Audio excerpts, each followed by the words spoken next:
پیارے بچوں اور بچیاں، آج کا سبق ہے ایسٹ انڈیا کمپنی یورپ کے شمالی مغربی حصے میں ایک بہت ہی چھوٹا سا ملک انگلستان ہے، جس کو انگریزی زبان میں انگلینڈ کہتے ہیں۔ انگلینڈ کے باشندوں کو انگریز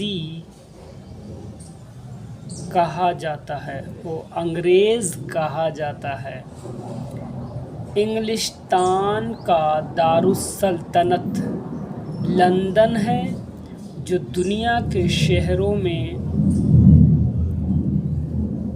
آبادی کے لحاظ سے بہت بڑا شہر ہے۔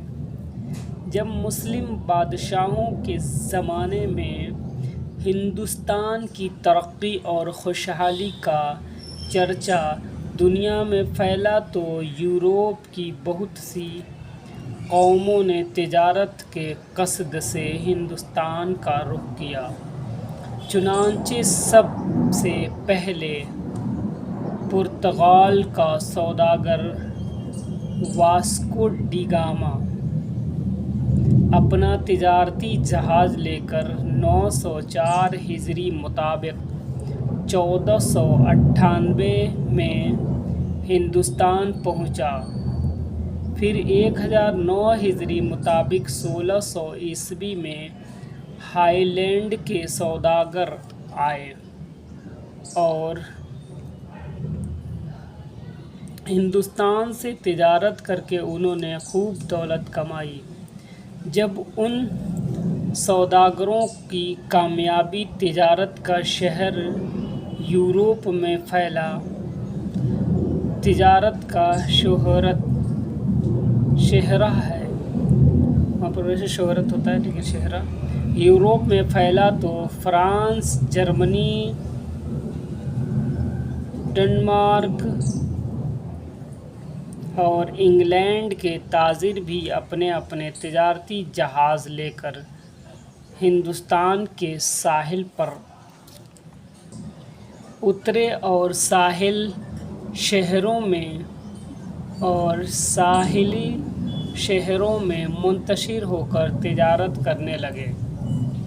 1017 ہجری مطابق 1608 عیسوی میں جبکہ ہندوستان پر بادشاہ نور الدین جہانگیر کی حکومت تھی، انگریزی سوداگروں نے بادشاہ جہانگیر سے اجازت لے کر شہر سورت میں اپنی کئی ایک کوٹھیاں تعمیر کرائیں اور وہاں آباد ہو کر تجارتی کاروبار کرتے رہے۔ پھر شہنشاہ شہاب الدین شاہ جہاں کے دور حکومت میں جب ان کی شہزادی جہاں آرا بیمار پڑی اور بیماری نے خطرناک صورت اختیار کی تو انہوں نے سورت سے انگریز ڈاکٹر باؤنٹن کو طلب کیا۔ وہ سورت سے چل کر دربار میں حاضر ہوا اور شہزادی کا علاج کیا۔ اللہ تعالیٰ کے فضل سے شہزادی کو صحت ہو گئی۔ شاہجہاں مرحوم بہت خوش ہوئے۔ ڈاکٹر باؤنٹن نے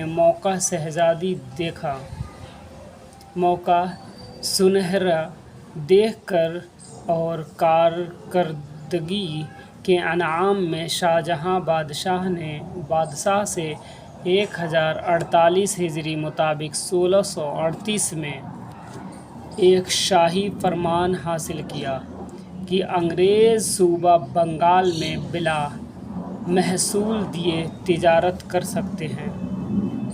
اس فرمان شاہی کے بدولت صوبہ بنگال میں انگریزوں کو اپنا تجارتی کاروبار چمکانے کا خوب موقع ملا۔ جس تجارتی کاروبار میں کئی آدمیوں کا ساجھا ہوا، اس کو تجارتی کمپنی کہتے ہیں۔ ہندوستان میں انگریز تجارتی کمپنی بنا کر خرید و فروخت کا کام کرتے رہے۔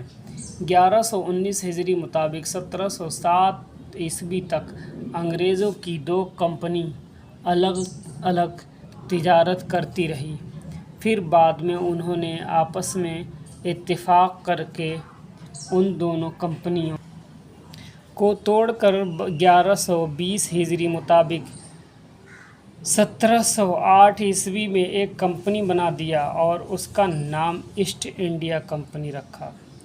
شہنشاہ ہندوستان حضرت اورنگزیب عالمگیر علیہ الرحمہ کے وصال کے بعد صرف 5 سال گزرنے پائے تھے کہ مغل حکومت میں بری طرح گھن لگ گیا اور وہ دن بدن کمزور ہوتی چلی گئی، یہاں تک کہ اس کا وسیع رقبہ کئی ٹکڑوں میں بٹ گیا اور ہندوستان کے راجگان نیز نوابوں نے اپنی خود مختاری الگ الگ حکومتیں قائم کر لیں۔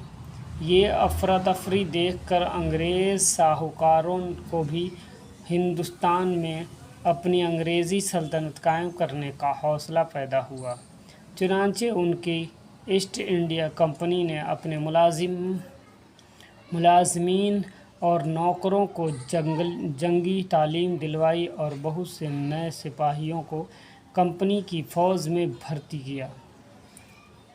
اس طرح انہوں نے لڑنے بھڑنے کے لیے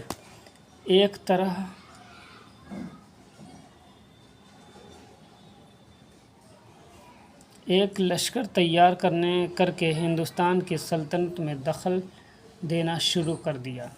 1170 ہجری مطابق 1757 عیسوی میں انگریزوں نے بنگال کے نواب سراج الدولہ پر جھوٹا الزام لگا کر اس کے خلاف اعلان جنگ کر دیا۔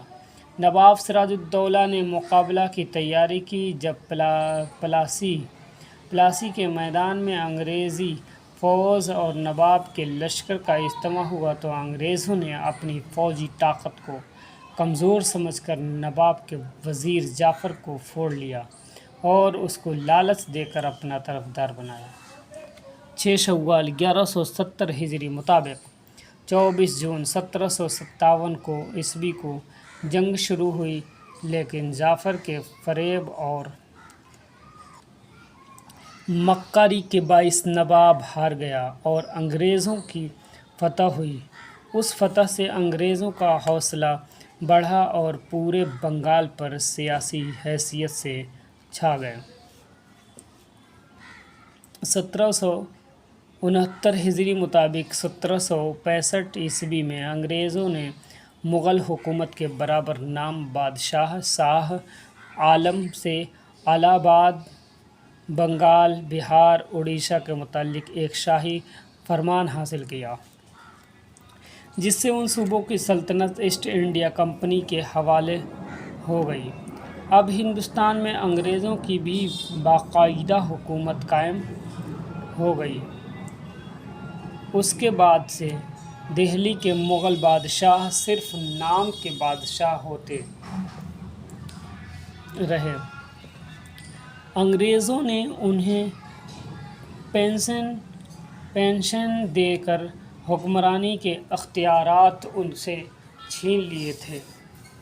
ایسٹ انڈیا کمپنی کی حکومت قائم ہونے کے بعد انگریزوں نے ہندوستان کے راجگان اور نوابوں کو آپس میں خوب ٹکرایا اور اس طرح ان کا زور توڑ کر اپنا راج وسیع کرتے گئے، یہاں تک کہ 1272 ہجری مطابق 1856 عیسوی میں وہ پورے ہندوستان کے حکمران بن گئے۔